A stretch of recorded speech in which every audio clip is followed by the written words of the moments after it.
When reading the Book of Judges, people often recall the extraordinary figures. Samson, who killed 1,000 men with the jawbone of a donkey.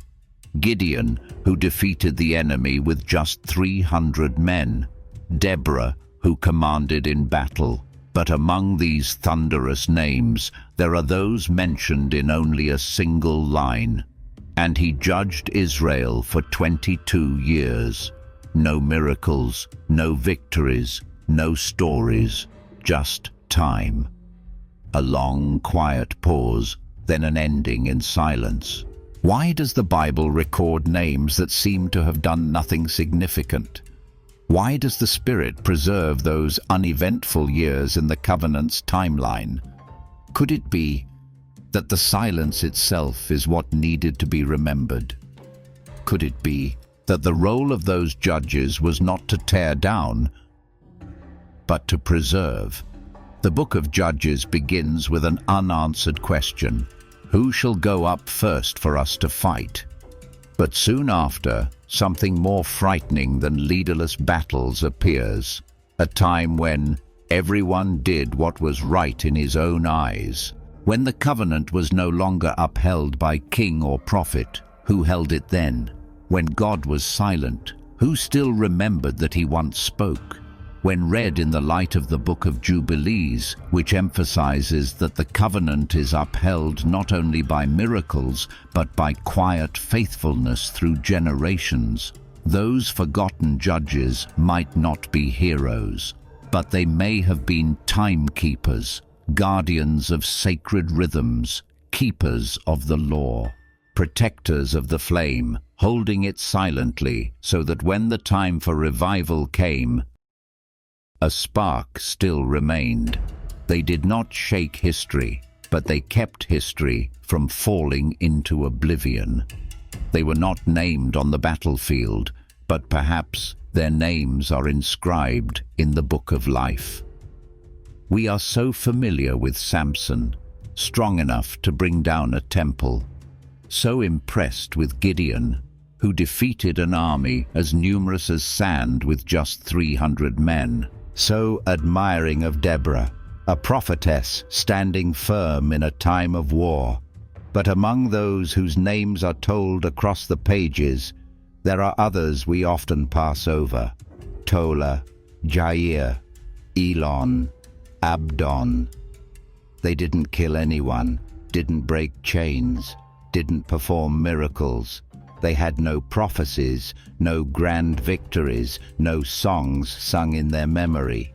They simply judged Israel for 20, 22, or 8 years. Then they died. But what happened in those years? Was it really nothing? Or could it be that those were the rare years when Israel did not fall into the cycle of rebellion, repentance, rescue? Could it be that those were the only moments of peace in a history filled with chaos? We often remember the ones who made waves, but sometimes the ones who kept things steady bore the hardest burden. They didn't defeat the enemy, but they didn't let the people fall into the enemy's hands either. They didn't win glory, but they didn't let the covenant collapse.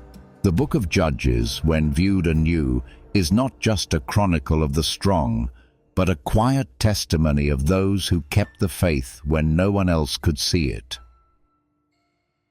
Jubilees reveals, sacred law doesn't need to be shouted.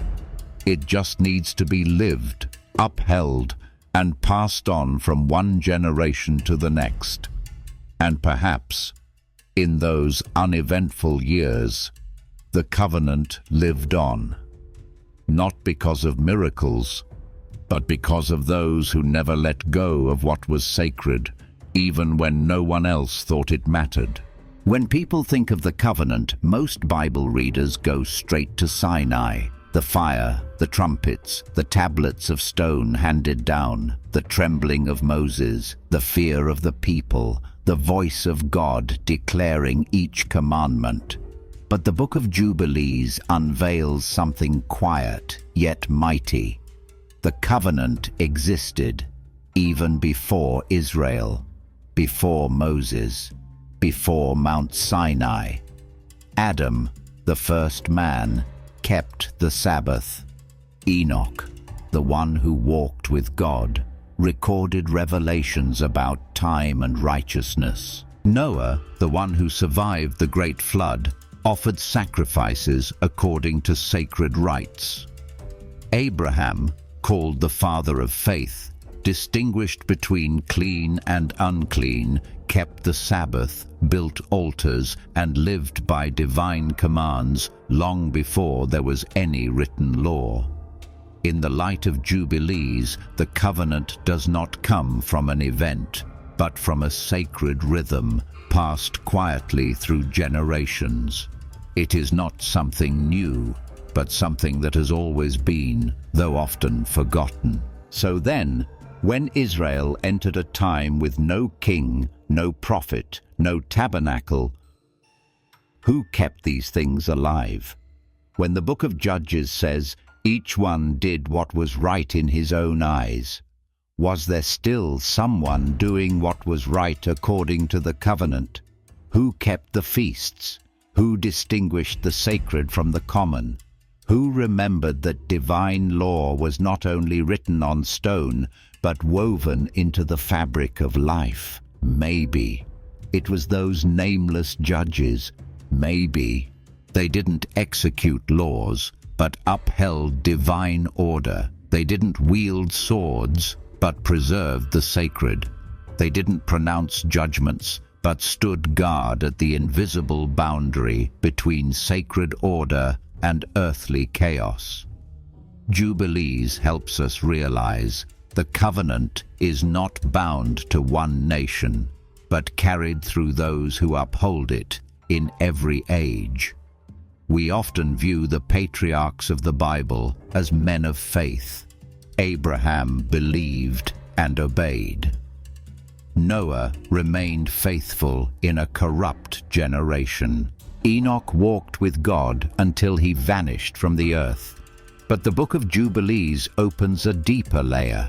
They weren't only believers, they were keepers. Seth, son of Adam, recorded time by the heavenly bodies.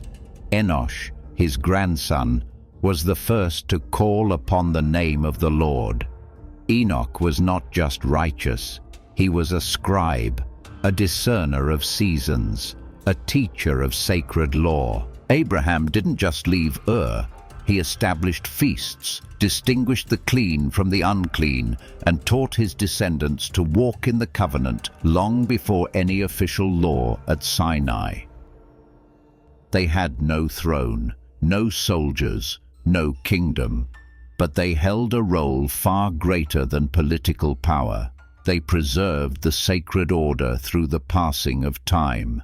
They didn't build temples, but they were living temples. They didn't write laws, but they lived as if those laws had been engraved in their hearts since the foundation of the world. If such people are to be called leaders, then leadership in the Bible does not begin with authority, but with preservation. Not with a battle cry, but with a whispered word, teaching children to keep the Sabbath in a small tent. And so, if during the time of the judges there were figures like Tola, Elon, Jair, with no recorded victories, yet who kept Israel from falling into chaos for decades, could it be that they were the ones who carried forward the role of the patriarchs?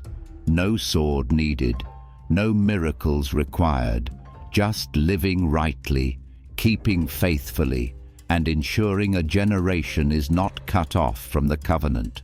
That too is a kind of battle, silent, persistent, but one that guards the most precious thing, the presence of God among a people slowly forgetting him. Tola judged for 23 years, Jair 22 years, Abdon 8 years. No military achievements, no victory songs, no monuments. They appear like brief, quiet notes in the chaotic symphony of Israel's story. But it is precisely those quiet notes that kept the song from turning into noise. The Bible tells many stories of those who entered battle, but rarely does it detail those who preserved peace. And that is precisely what makes these figures quietly significant. They slowed the spiral of rebellion. They kept the people from entirely forgetting what had been passed down from the forefathers. They preserved a space where faith would not be completely suffocated by lawlessness. In the light of the Book of Jubilees, this becomes clearer. God does not measure his presence solely through great exploits, but through cycles. The festivals, the Sabbaths, the sabbatical years, the 49-year cycles, all are sacred lifelines connecting heaven and earth. If no one upholds these markers, the covenant is not only forgotten, it is severed. And if we look closely, the times during which these judges ruled fell precisely at transition points, between rebellions, after wars, before dark seasons. They did not appear to lead the people to great heights, but to prevent them from falling into the abyss. Perhaps they were the keepers of the cycle, the watchmen of God's clock, living in sync with the sacred calendar, so sacred time would not be interrupted. Without them, Israel might have fallen too far. No one would remember the holy days. No one would teach the children the law. No more thread would remain connecting the people to what had once been established in Eden. And so, the covenant would not be broken by sin, but by forgetfulness. The most terrifying thing is not failure. It is forgetting what was once held. People like Tola, Jair, Abdon, perhaps they were the reason God did not withdraw his hand from that nation. Though history does not tell their stories, on the timeline of the covenant, they are the silent markers holding the stream from shattering. And if God did not forget them, perhaps we should not either. Human beings remember history through dramatic events, wars, dynasties, regime changes. But God, according to the Book of Jubilees, measures history by the steady rhythm of faithfulness, not by solar years or agricultural seasons, but by 49-year cycles called a week of years. 7 times 7, the perfect number of sacred order.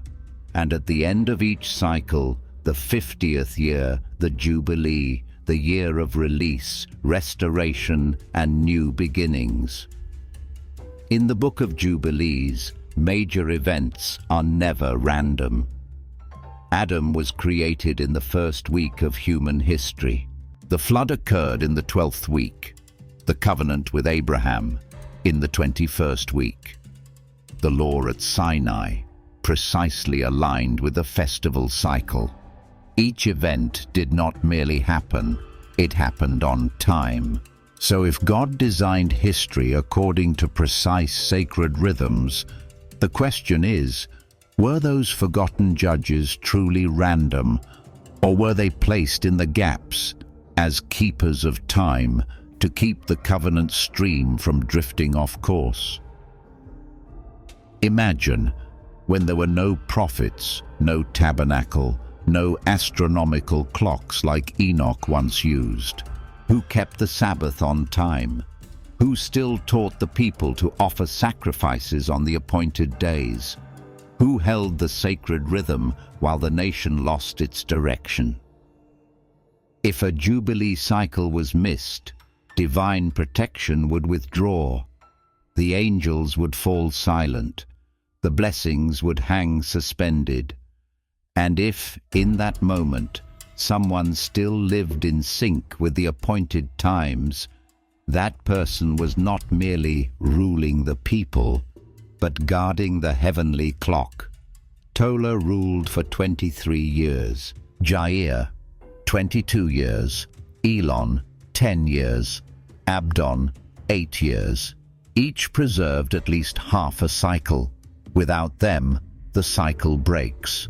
If the cycle breaks, the covenant collapses. And if the covenant collapses, Israel would not just lose the land, but lose its very memory of the one who had chosen them.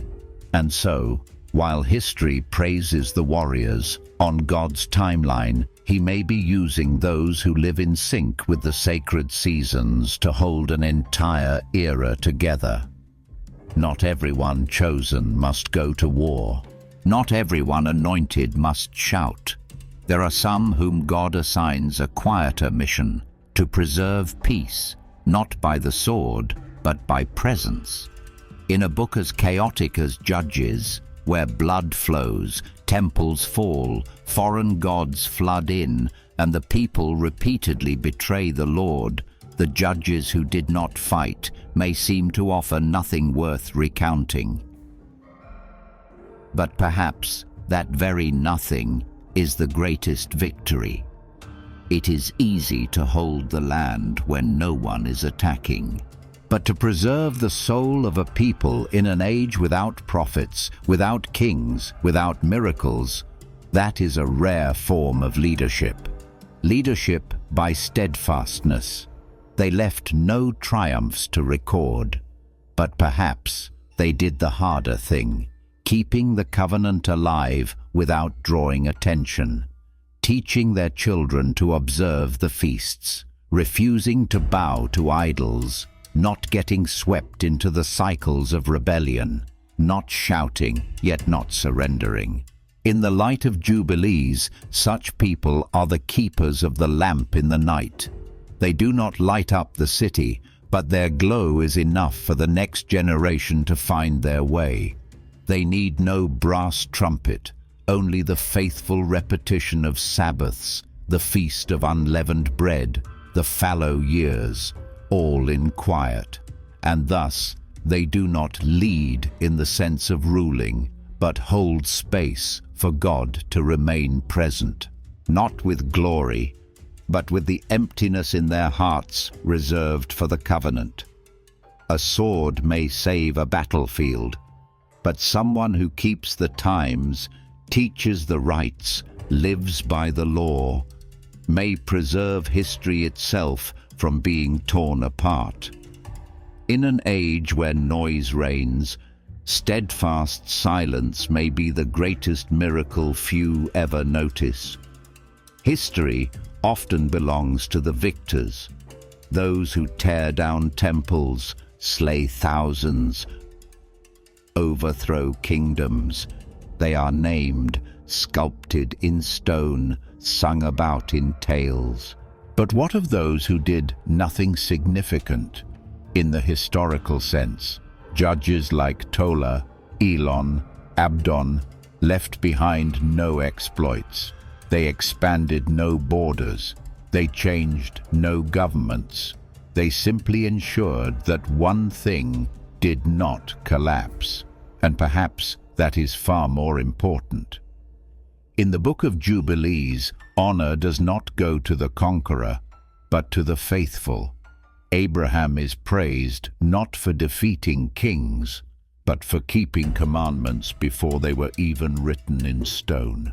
Noah is remembered not for surviving, but for offering sacrifices in season, even as everything else was swept away. So when we read the Book of Judges, the real question is, what are we looking for? A hero or a keeper, a mighty act or a firm foundation for the covenant? History will not tell of the one who maintained the family altar for 20 years without a prophet.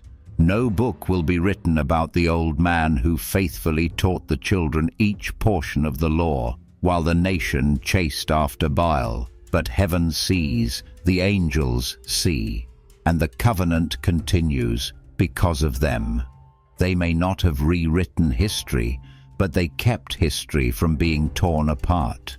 They may have left no words, but they left behind a rhythm of right living, just enough for the next generation to find the way home. The Bible can be read as an epic, where great men stand tall in battle, but it can also be read as a living covenant, where those who kept the law in silence were the ones who caused God to remain. The question is not, are you strong enough to fight? But, are you faithful enough to hold to what is right when no one else thinks it matters? The Book of Judges is a fragmented map. It begins with Joshua's death and ends with everyone doing what was right in their own eyes. Between those 2 points is a loop: sin, slavery, cries for help, deliverance, and forgetfulness again. There is no Moses to receive the law, no Joshua to lead the way, no prophet to remind. And sometimes we ask, is God still speaking? On the surface of Judges, revelation seems interrupted. But Jubilees reveals an underground current. God's word was not cut off, only hidden, no longer echoing from the cloud, but still preserved in the sacred memory of those who knew the law before the law was given. Jubilees tells us that God continued to speak through angels, that sacred laws, divine times, and covenantal cycles were recorded since the days of the patriarchs and were passed down through living, not merely through preaching. When the trumpet of Sinai was no longer heard, there might still have been a father teaching his child to keep the Sabbath. When the pillar of fire was gone, there were still footsteps walking in step with the sacred calendar. Perhaps that is why Jubilees does not begin with the Exodus, but with Eden. And perhaps that is also why, in the seemingly silent era of the Judges, those quiet judges were still chosen, not to speak, but to live, not to proclaim, but to preserve something quietly fading, divine order. Judges reveals a forgetful people, but Jubilees proves God never forgets, and he continues to uphold sacred rhythm through people whose names were not recorded in the annals of history, but are inscribed in the living stream of the covenant. And if the silence of the Judges' era was real, then perhaps it was not the absence of God, but the waiting of God for humanity to listen again through the faithful rhythm of daily life. We often think that to keep the law, people must have a book, a reader, a place to write. But Jubilees hints at something deeper. There are times when the law doesn't need to be read, but can still be lived. Not through words, but through a pattern of life. Not through sermons, but through a living tradition, faithfully repeated through generations. When Israel no longer had prophets, no longer had righteous kings, no longer had priests to teach, who kept the covenant? When no one preached the law, maybe there was still a mother quietly teaching her children to count 7 days to Sabbath. Maybe there was still a father breaking unleavened bread, offering a small sacrifice, not out of obligation, but remembrance, not because he had to, but because he could not let go. The nameless judges in the Book of Judges may have been those very people, not loudly denouncing false gods, not writing new scrolls, but preserving order within the home, keeping a sacred threshold in their hearts so it wouldn't be swept away by the floods of foreign culture. Jubilees emphasizes the law wasn't only engraved in stone at Sinai, it was inscribed in the hearts of the patriarchs from Eden, and it was passed on not by declarations, but by living the right time, the right feast, the right way. The greatness of a generation is not always in what they created, but in what they refuse to lose. One person keeping one small thing for 10, 20 years during a time when no one remembered the covenant, maybe the fragile bridge God used to pull a people back.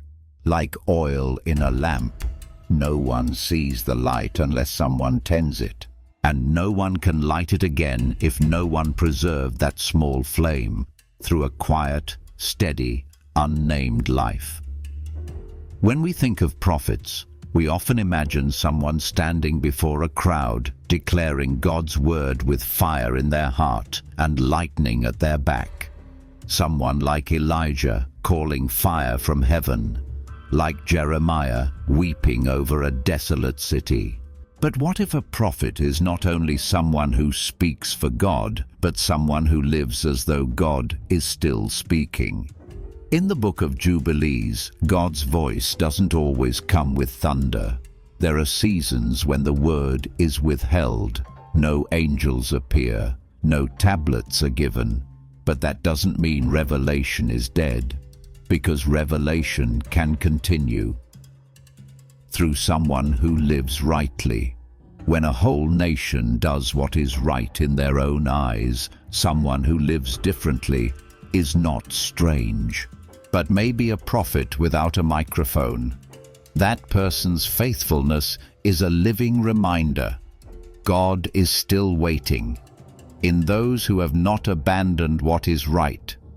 Judges like Tola, Elon, Jair may not have preached, but if they kept the Sabbath faithfully, if they offered the appointed sacrifices, if they taught their children to distinguish the sacred from the profane, then each of those acts was a prophetic gesture, a voice without sound, yet still echoing in the soul. Because in chaos, the scariest thing is not the lack of voices, but the absence of those willing to live rightly. And in the days of Judges, perhaps God sent his word not through a prophet's speech, but through the quiet decades of faithful living by men like Tola.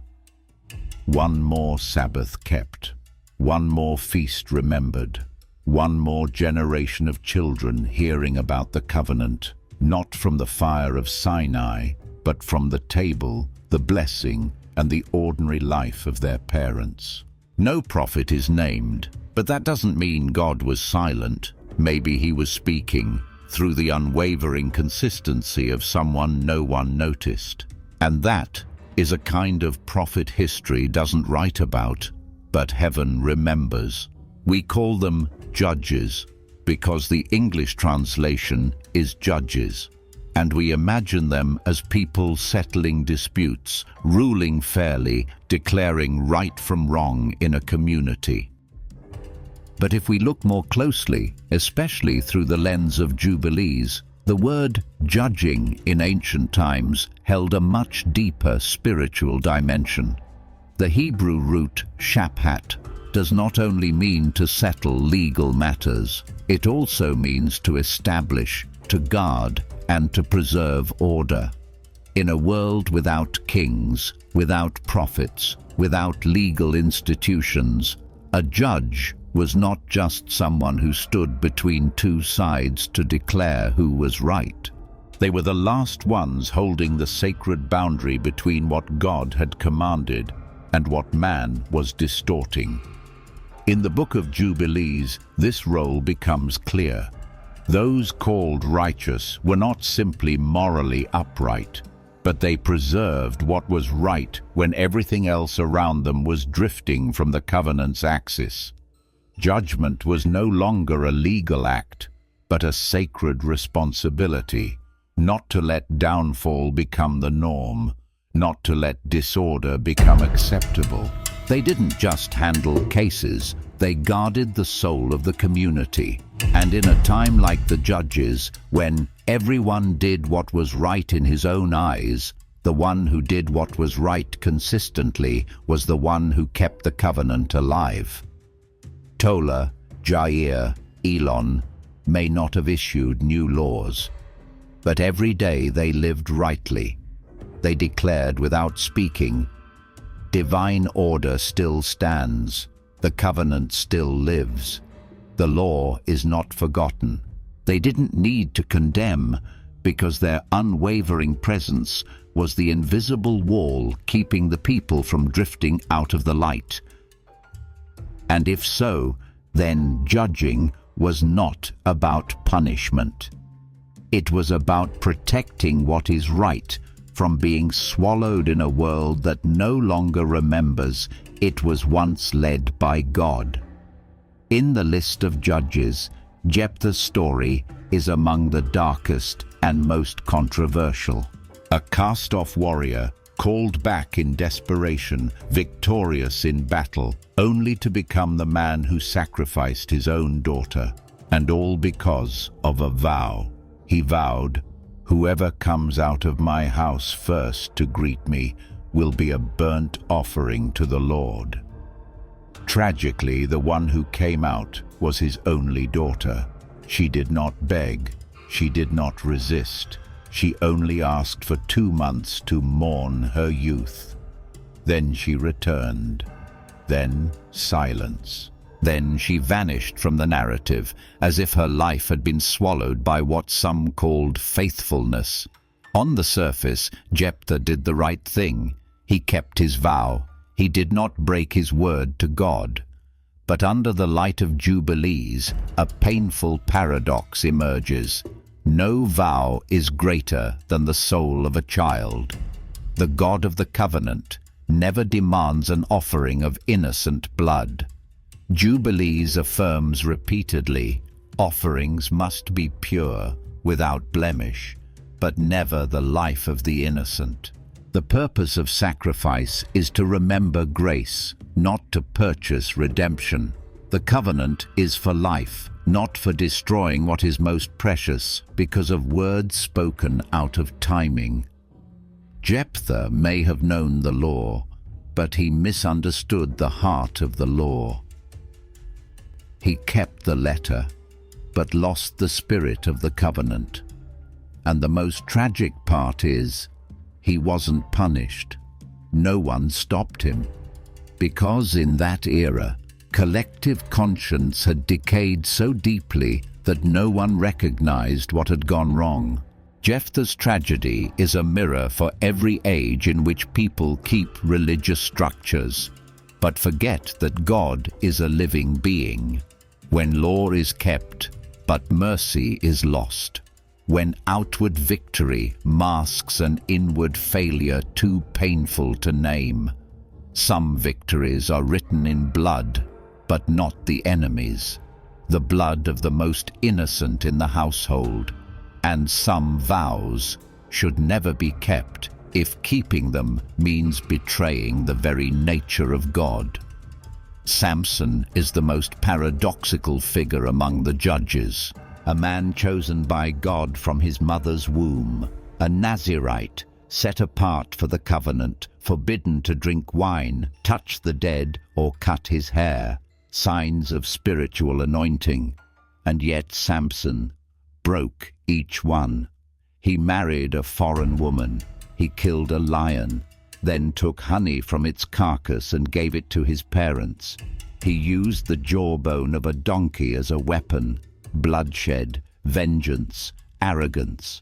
Then finally, he gave away the holy secret to Delilah, not because he was deceived, but because he had grown used to God still granting him power, even when he no longer honored the law. That is the tragedy of those who think they are exempt.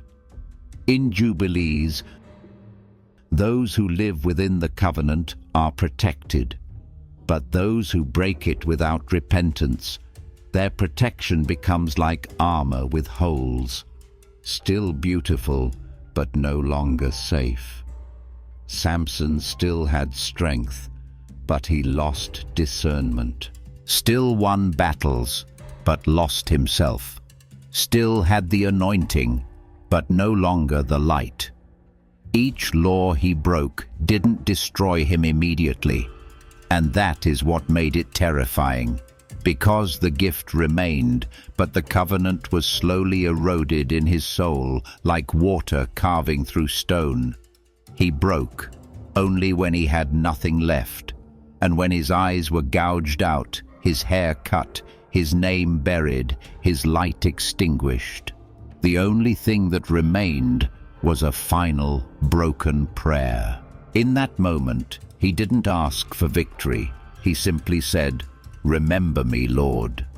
Perhaps that was Samson's first true prayer. Samson proves spiritual power cannot replace a life of obedience, and anointing cannot save a soul when the heart has drifted from the covenant. Jubilees doesn't mention Samson, but from its spirit we understand those who live with divided hearts, no matter how strong, will break, and break at the very place they believed they were invincible. Elon, Jair, Abdon. 3 names that pass by like footnotes in history. No great deeds, no songs, no miracles. But they had this. They preserved the land. Elon for 10 years, Jair for 22, Abdon for 8. Nearly half a century of peace. No foreign invaders, no national collapse, no cycle of sin, punishment, crying out, repeated as in every other generation. In the context of Judges, that is not trivial. That is extraordinary. Because in an era when every prominent judge is mentioned alongside bloodshed, those who did not shed blood are seen as insignificant. But Jubilee shows what matters is not how many battles were fought, but who kept the covenant's timeline from breaking. A nation can survive war, but it will fall if no one keeps the feasts, the appointed times, the law. Elon may not have killed a single enemy, but he kept the Sabbath for 520 consecutive weeks. Jair may not have issued a single death sentence, but if he taught his 30 sons to ride donkeys rather than pursue the proud image of kings, that was a cultural statement. Abdon gave no oracles, but if he kept the community from falling into idolatry, that was a kind of judgment by presence. To preserve the land is not merely to guard borders, it is to uphold sacred order from crumbling, to preserve God's presence in the heart of the community, even when no miracle is taking place.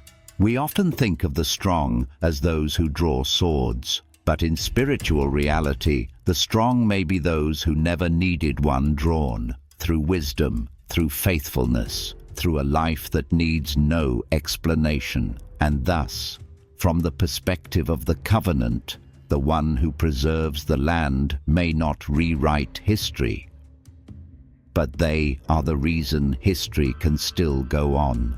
The Book of Jubilees does not tell stories the way Judges does. It does not glorify victories nor describe battles. Instead, it quietly records time. What week of the year? What cycle? What feast was kept? Who remembered and who forgot? Because according to Jubilees, time is not merely something humans pass through. It is something entrusted to them to guard. Each feast, each Sabbath, every 49-year cycle is a covenant marker, a signal between heaven and earth, a sacred calendar that, if forgotten, causes the protection of the heavenly realm to withdraw. Revelation pauses. Angels fall silent. Not because God forgets, but because no one remains to keep time for his presence. So in a time without a king, without a prophet, without a tabernacle, who kept that calendar? Who remembered the exact day to offer the unleavened bread? Who still counted 7 days to reach the Sabbath? Who taught their children not to forget the sabbatical year, the year of release, the year of celebration? Perhaps it was those like Elon, Tola, and Abdon. They didn't need to inscribe their names in history. They didn't need to build new altars. They only needed not to forget. Not forget that today belongs to the Lord. Not forget that this week is a festival week. Not forget that their children must know the paths of the forefathers, even when everyone else has chosen the shortcut. If what Jubilee says is true, that keeping the appointed times is the only way to remain in the covenant, then those who live in sync with the cycle are the ones keeping the heartbeat of God. No thunder required, no sermon necessary, only the refusal to let the sacred calendar fall to the ground. Perhaps Elon never held a sword, but if he taught the people to properly observe Passover for 10 years, he upheld the entire foundation of the covenant. If Tola ensured the Sabbath was not violated for 23 years, he kept the gates of heaven from closing. If Abdon taught his 40 sons to ride donkeys instead of war horses, he was quietly realigning the clock of an entire people. And if so, they were not just guarding the land, they were keeping time. They were making space for God to remain. The original video tells the story of judges like a grand epic. Anointed warriors, courageous women, miraculous feats, and catastrophic failures. From Samson to Deborah, from Gideon to Jephthah, these are the ones who shaped history through sword, blood, and divine intervention. But Jubilees does not recount it that way. It does not highlight what shakes the surface. It does not tally victories. It does not chart battlefields.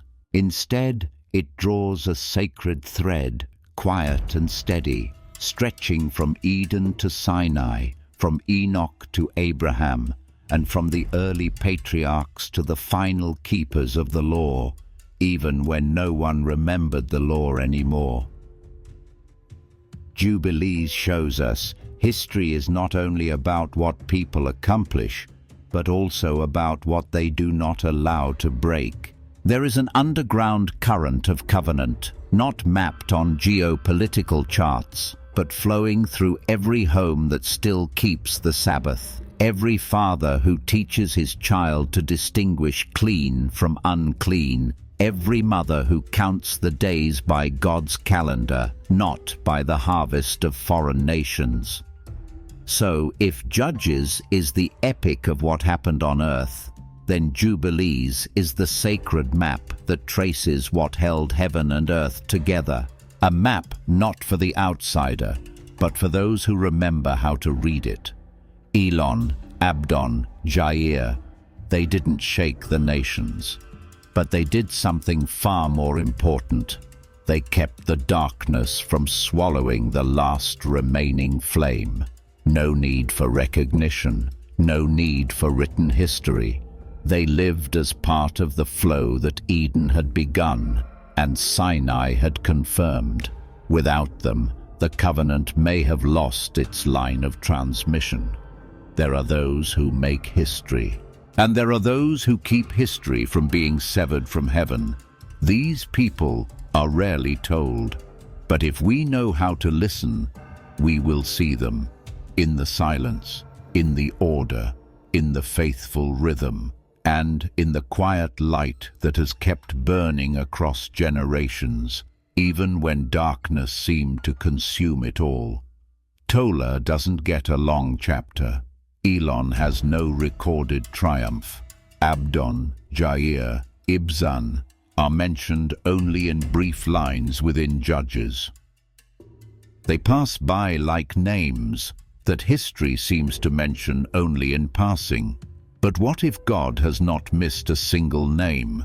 What if the list that truly matters is not man's historical records, but the book of life, where every faithful life is inscribed not with ink, but with light? Jubilees doesn't care about monuments. It cares about who still keeps the covenant when no one else even speaks of it. It doesn't recount how many enemies were slain, but how many feasts were observed, how many Sabbaths were not forgotten, how often the people remained within the rhythm God ordained.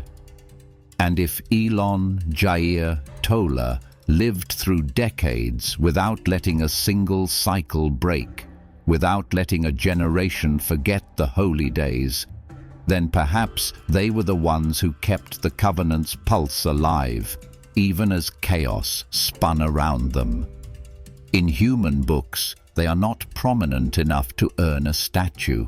But in God's book, where each faithful person is recorded, perhaps they are never forgotten, because God does not measure by victories, but by perseverance, not by accomplishments, but by constancy. Maybe Tola killed no one, but lived rightly for 23 quiet years. Maybe Elon gave no prophecy, but did not let the people desecrate the sacred day. Maybe Abdon set no records, but taught his sons who their true leader was, even when no one spoke his name anymore. And if so, then their names are not etched into earthly chronicles, but in the eternal engraving of heaven. A place where no one is forgotten, if they never forgot what is sacred. Judges ends with a simple but chilling line. Everyone did what was right in his own eyes. No more king, no more prophecy, no more law proclaimed from the tabernacle. Only people with their own opinions. No one left to guide, and no one willing to be guided. But if God had not withdrawn his hand from Israel, then who preserved the covenant? Who was the last to keep the appointed times, when all around were the songs of foreign gods? Who still kept the flame burning, when every altar had been overturned? The answer isn't in royal bloodlines, nor in grand temples. It is in the small tents, where a father still taught his child about the Sabbath, where a mother still prepared a humble offering, where a family, in an age of confusion, still chose to live by what was right, even when no one else remembered it. Jubilees calls them the righteous ones in forgotten times. Not prominent, not named, but they were the final bridge, the thin thread keeping the covenant from vanishing out of human history. And today, in a world that no longer counts days by the holy calendar, no longer distinguishes sacred from ordinary, no longer listens to what was passed down from Eden, the question rises again: who is keeping it now? Not the preacher, not the teacher. You, the one watching this video, may be the only one in your family still reading the Bible, the last to believe the covenant is real, the only one still choosing to forgive because you know it is what was taught. And if so, you are not alone. You are a keeper. No power needed, no pulpit required, only the courage to hold on to what is right, even when everyone else is doing what seems right in their own eyes. The covenant is not dead, but it does not live by crowds. It lives through one person who keeps what is right, even when no one is watching. When we speak of the Bible, many think of it as a single book, finished, fixed, unchanging. But few know there was a time when the Bible was a river with many streams. Books once publicly read, carefully copied, passed down for generations, suddenly disappeared from the official list. Jubilees, Enoch, Book of Giants were not burned. They did not vanish due to war or disaster. They were removed by councils, by ideologies, by hands that wanted to reduce a living word into a manageable system. And what we lost was not just a few old pages. We lost a way of reading the Bible as a sacred map, connecting Eden to Sinai, the patriarchs to the angels, heavenly timelines to earthly cycles. We lost the thread between what was told and what was silenced. Without Jubilees, we no longer see Adam keeping Sabbath. Noah offering sacrifices in season, Abraham living by the law before Moses was born.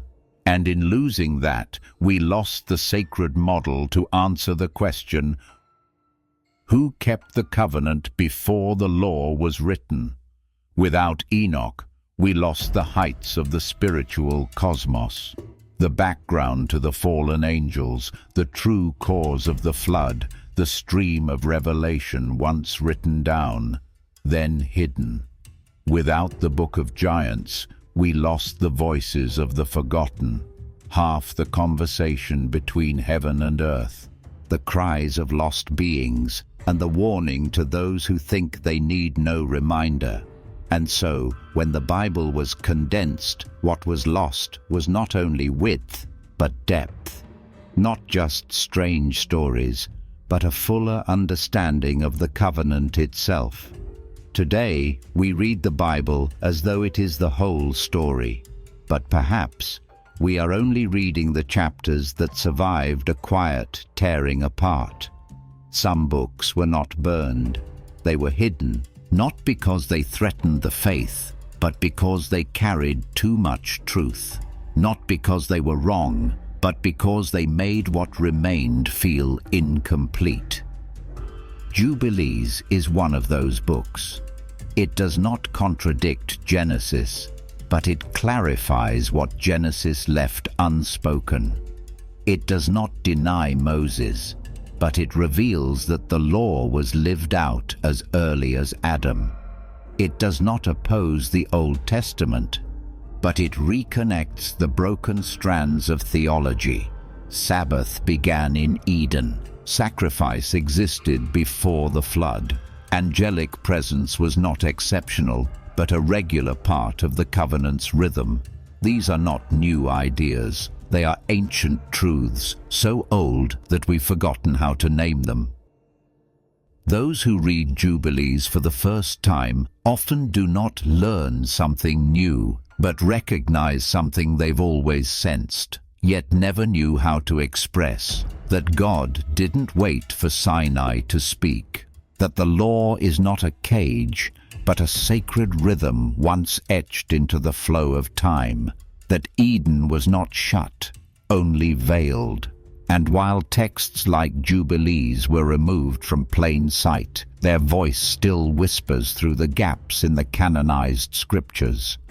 Why was Enoch taken up into heaven? Why did Noah know how to offer sacrifices? Why did Abraham keep the law before it was ever written? Unanswered questions, clearly resolved in the pages that were never approved. Not with the voice of debate, but with a whisper, because what is truly right doesn't need to shout. It only needs to be present long enough until a soul thirsty enough opens it again and hears the voice of what was once hidden. Judges is a book of cycles, sin, judgment, cries for help, deliverance, and sin again. A people with a promise, yet forgetting what was promised. A God who never abandoned them, but allowed them to stumble deep enough to call out. Judges is a warning. When no one keeps what is right, even the covenant becomes blurred. But if we had only Judges, we'd see a bleak picture of humanity, betrayal, disloyalty, forgetfulness, and wandering. A shattered history without anchor or lasting light.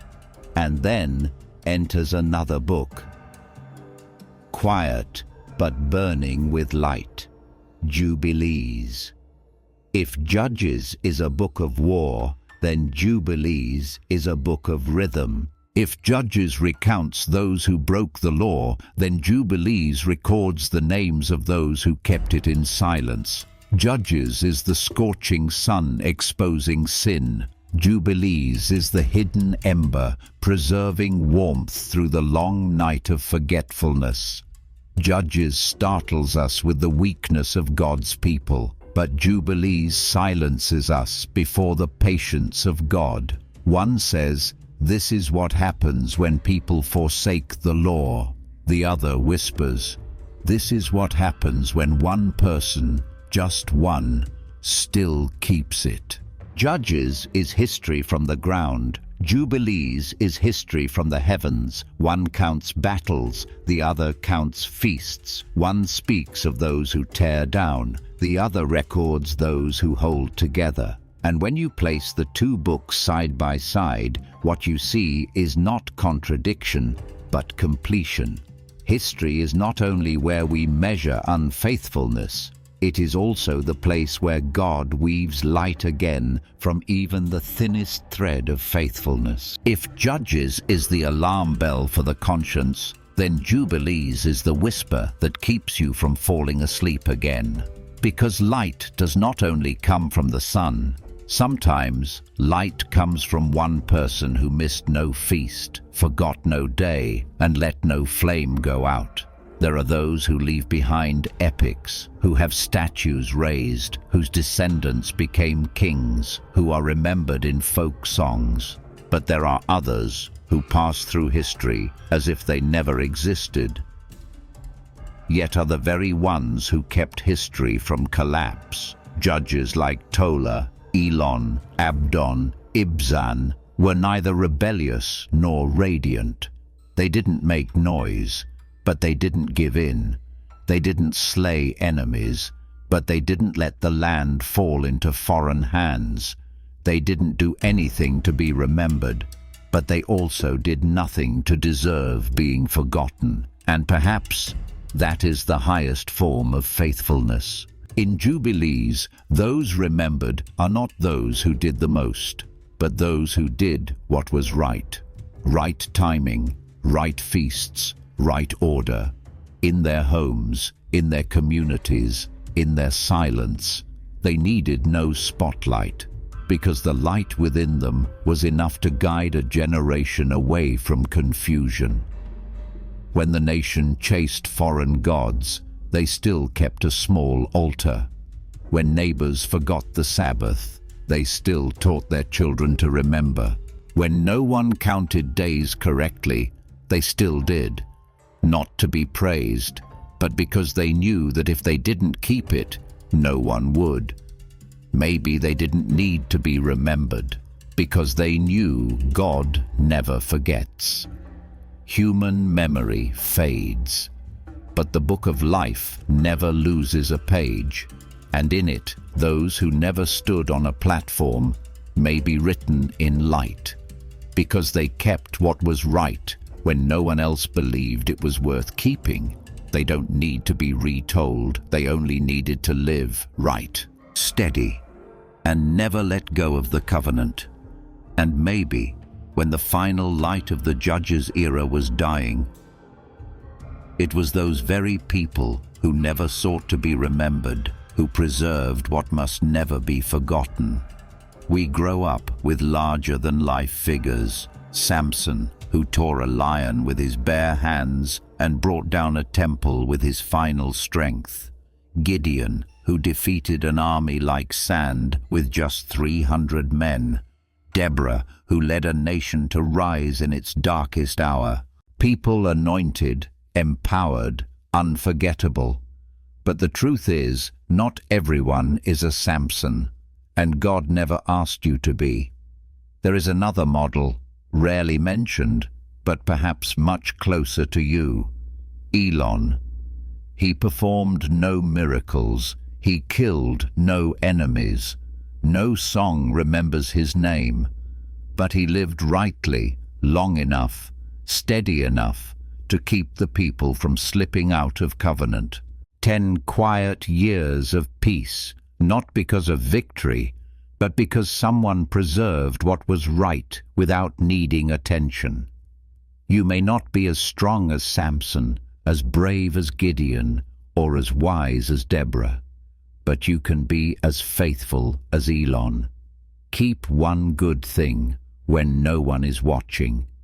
Repeat one right rhythm when everyone else has forgotten. No great act needed, only to not let go of the covenant. You don't need to preach. Just live in such a way that your child sees the sacred in the meal that your spouse feels the quiet order holding your home, that one day, if someone ever asks, is anyone still keeping God's law? Your name is an unwritten answer. The covenant doesn't need a hero, it needs a keeper. And in a world rushing, noisy, and forgetful of all things without a spotlight, a person living like Elon may be the most precious thing that remains. If you've reached the end of this video, not out of curiosity, but because something within you is still alive, then hear this. The covenant has never died. It has only been forgotten, not revoked, just pushed to the edges. Not because God changed his mind, but because people stopped keeping it. But if one person keeps it, the covenant continues. If you still believe, then that sacred presence has not withdrawn from history. And if that's true, you can live differently today. You don't need to start with something big. Start with something small. Keep one feast. Count 7 days and let one Sabbath go untouched by your calendar. Set aside a moment each week to read what's been hidden from the spotlight, like the Book of Jubilees. Make a holy vow not to let your soul become a place where others define right and wrong. Don't live for approval. Live to keep the rhythm of truth from drifting off course. You don't have to change the world. Just change how you walk through time, not rushing with the flow, but walking in rhythm, set long ago in Eden, in the patriarchs, in those who kept the law when the law was no longer seen, not for others, not for recognition, but because your soul deserves to live within a rhythm that was once established and has never been undone. The covenant doesn't need a crowd. It only needs a keeper. And today, if you're still listening, maybe you're the one chosen to make sure it's not forgotten again. Don't let this video be an end. Let it be a beginning. The beginning of a life that remembers and preserves what generations before us have dropped. If you've stayed until the very last moment of this video, among countless other things you could be watching, then maybe this wasn't just a coincidence. Maybe you are not just a viewer, but one who has been called. Called to what? Not to preach, not to prove, but to hold on to what is vanishing from the world. A sacred rhythm, a forgotten feast, a quiet light in a quiet home. A command once held by your ancestors, and now remains only in you. If everyone else has let go, and you are still holding on, then you are not alone. You are what remains of a promise. You are the one keeping the covenant, in an age when people no longer believe it exists. And if that's true, then do one small thing. Write down one thing you will live differently starting today, or one thing you've quietly kept, unnoticed, but you know it's what kept you in the light. It doesn't need to be big, just one right rhythm, one act, done in its proper time, in its proper way, in truth. And if you're willing, share it in the comments, not for applause, but so that someone else, somewhere far away, won't feel like they're the last one. Comment, subscribe, share if you've ever felt the covenant is still alive through one small thing you've done and no one knew, but God did. When you heard this story, did you see yourself in the silence of those never named? Have you ever read the Book of Jubilees? And if not, are you willing to read a book not found in most of the world's Bibles, but one that holds a portion of the soul once entrusted from Eden? Do you believe that there are those who still keep the covenant, not with miracles, not with fame, but with quiet lives, lived in rhythm, in law, and never named? Are you one of them? If you've ever kept what was right when no one else remembered, if you've ever lived by a command, though no one else noticed, if you've ever chosen to repeat a feast, a vow, a sacred habit, not for anyone, but because you knew it was right, then maybe you are the keeper of this modern age. Share it below. No details needed, no explanations. Just one thing you have kept, or one thing you will begin to keep after today. Maybe what you write will be the spark for someone else, and who knows, maybe we're not as alone as we once thought. If this truth didn't just make you listen, but stirred something within you, then don't let it fade like just another video watched. Click subscribe, hit the bell, not to follow a channel, but so you don't miss the revival of what was once ancient. Because some stories are not meant for the masses. They're meant for those who still remember how to listen. If you've kept anything in the silence, then maybe this journey was meant for you. Amen.